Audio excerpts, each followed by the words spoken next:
अंधेरी रात, रफ्तार से दौड़ती लोहे की पटरी और एक बेगुनाह की आखिरी चीख।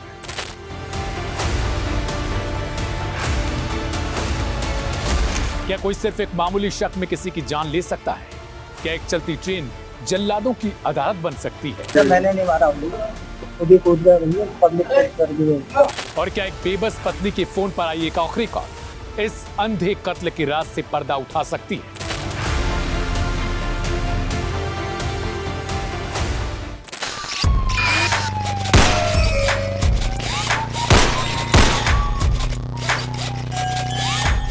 नमस्कार, क्राइम कथा के इस खास एपिसोड में आपका स्वागत है। मैं हूं आपके साथ दिव्यांशु सिंह। कहानियां तो आपने बहुत सी सुनी होंगी, लेकिन आज जो कहानी हम आपको सुनाने जा रहे हैं वो किसी हॉरर फिल्म से कम नहीं है। ये कहानी है बिहार के किशनगंज के रहने वाले एक सीधे साधे शख्स मौलाना तौसीफ रजा की। एक ऐसा सफर जो इबादत से शुरू हुआ था, लेकिन उसका अंत एक खौफनाक साजिश और बेरहम कत्ल से हुआ। चलिए वक्त के पहिए को थोड़ा सा पीछे घुमाते हैं और चलते हैं उस खौफनाक रात के सन्नाटे में। तारीख थी 26 अप्रैल की। योग नगरी एक्सप्रेस अपनी पूरी रफ्तार से पटरी पर दौड़ रही थी। बरेली शरीफ के उर्स ए ताजुशरिया से दुआएं मांगकर लौट रहे मौलाना तौसीफ रजा अपनी सीट पर बैठे ही थे। उन्हें क्या मालूम था किसी बोगी में मौत उनका इंतजार कर रही है। बोगी के दूसरे कोने में बैठा था पंकज लोधा उर्फ पंकज राजपूत, कथित तौर पर शराब के नशे में धुत। उसकी आंखें लाल थीं।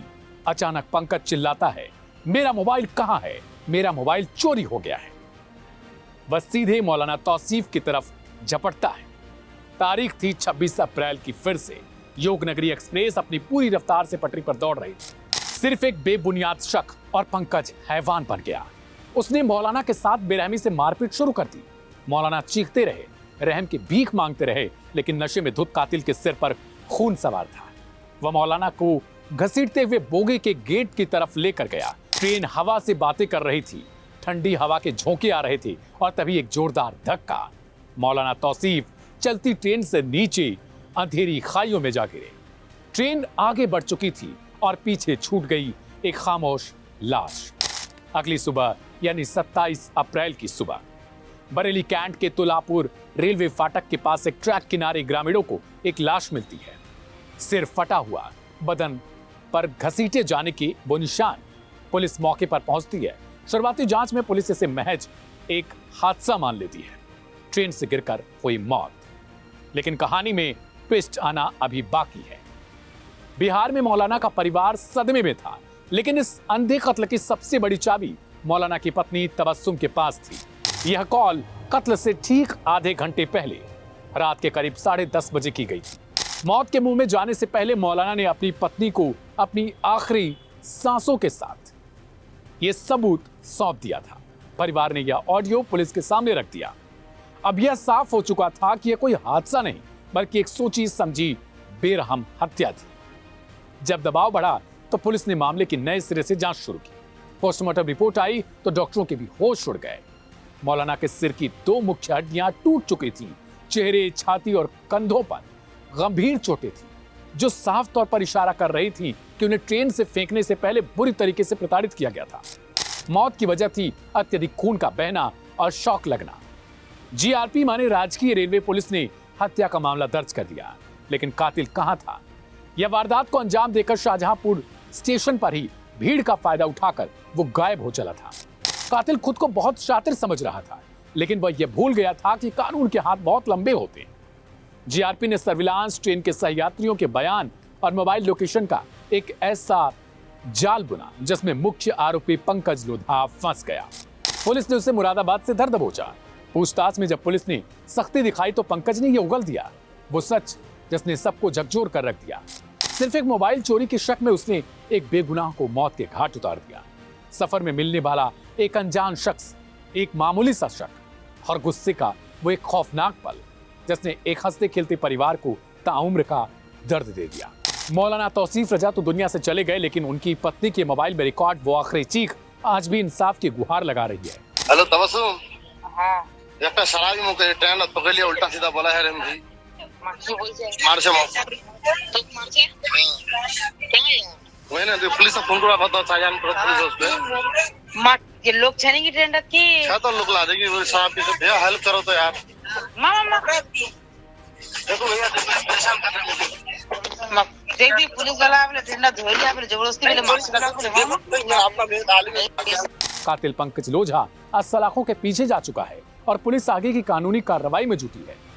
लेकिन सबसे बड़ा सवाल ये उठता है कि जब मौलाना के साथ ये सब कुछ घट रहा था तो उस ट्रेन में मौजूद आखिर क्या सभी लोग अंधे हो चुके थे?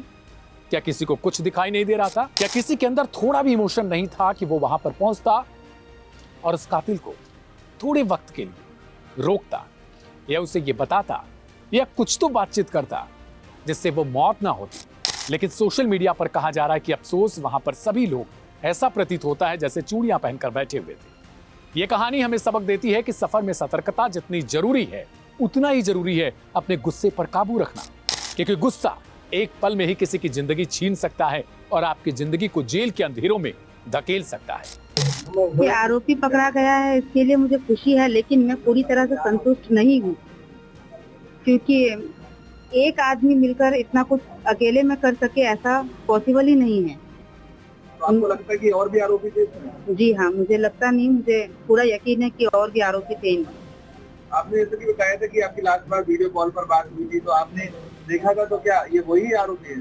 देखिए, मैंने उस टाइम किसी का फेस नहीं देखा था, मेरे हस्बैंड के साथ जबरदस्ती हो रही थी, मैंने ये देखा था। बाकी कौन थे मैंने किसी का फेस नहीं देखा था, मैं डायरेक्ट नहीं कह सकती कि ये वही है कि कौन है, मैंने उस टाइम किसी का फेस नहीं देखा था। सरकार की तरफ से आपको पूरा सपोर्ट मिल रहा है और लगातार सभी लोग आपके सामने हैं, क्या कहना चाहेंगे? मैं उनका तहे दिल से शुक्रिया करना चाहती हूँ कि उन्होंने शुरू से लेकर अभी तक हमारा बहुत साथ दिया है और मुझे उम्मीद है कि आगे भी वो हमारे साथ ऐसे ही खड़े रहेंगे। आगे आप पुलिस से और क्या मांग कर रही हैं? देखिए, मैंने पुलिस से, गवर्नमेंट से यही मांग की थी कि मेरे शौहर के अलावा मेरा कोई नहीं है, मुझे सरकारी नौकरी दी जाए, ताकि मैं उनका नाम लेके इस दुनिया में रह सकूं, खुद कमा के खुद खा सकूं, किसी पे डिपेंडेंट ना हूं। क्योंकि एक विधवा लड़की किसी पे डिपेंडेंट हो, आज कोई खिला देगा, कल बोल देगा कि तुम्हारा भरण पोषण पालन पोषण हम कर रहे हैं, हम खिला रहे हैं। मैं ये किसी के सबसे सुनना नहीं चाहती, क्योंकि मैं एक इंडिपेंडेंट हूँ, मैं पढ़ी लिखी हूँ, जाहिल भी नहीं हूँ, किसी के दबाव में रहूँ या किसी की बातें सुन के, ताने सुन के रहूँ। मैं खुद कमा के खुद खा सकती हूँ। तो मैं सरकार से यही मांग मैंने शुरू में भी की थी, अभी भी कर रही हूँ कि मुझे सरकारी नौकरी दी जाए। और मैंने इतना तो अपने दिल में सोच लिया है कि मैं अपने शौहर के अलावा किसी और के बारे में सोच भी नहीं सकती हूँ। भले ही मेरे शौहर ने इस दुनिया में मुझे छोड़ दिया हो, आखिरत में कयामत में तो मेरे साथ रहेंगे। तो मैं जब तक कयामत ना आए या फिर जब तक मुझे मौत ना आए, मैं उन्हीं का नाम लेके रहूंगी, उन्हीं के सहारे जीऊंगी। उनके जो कार्रवाई हुई है, क्या कहेंगे? कार्रवाई से संतुष्ट हैं आप? देखिए, कार्रवाई से संतुष्ट तो हूँ, क्योंकि उन्होंने कातिल को पकड़ा है। जहाँ तक कि मुझे और भी उम्मीद है, अगर इसके पीछे और भी कातिल है तो वो भी पकड़े जाएंगे, क्योंकि एक पकड़ा गया है तो बाकी सब भी पकड़े जाएंगे। क्राइम कथा के आज के इस एपिसोड में इतना ही। मेरी आप सबसे गुजारिश है कि अपने आप को सुरक्षित रखिए, सतर्क रहिए। मुझे यानी दिव्यांशु सिंह को दीजिए इजाजत।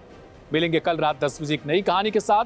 तब तक के लिए आप सभी को शुक्रिया, नमस्ते, शुभ रात्रि।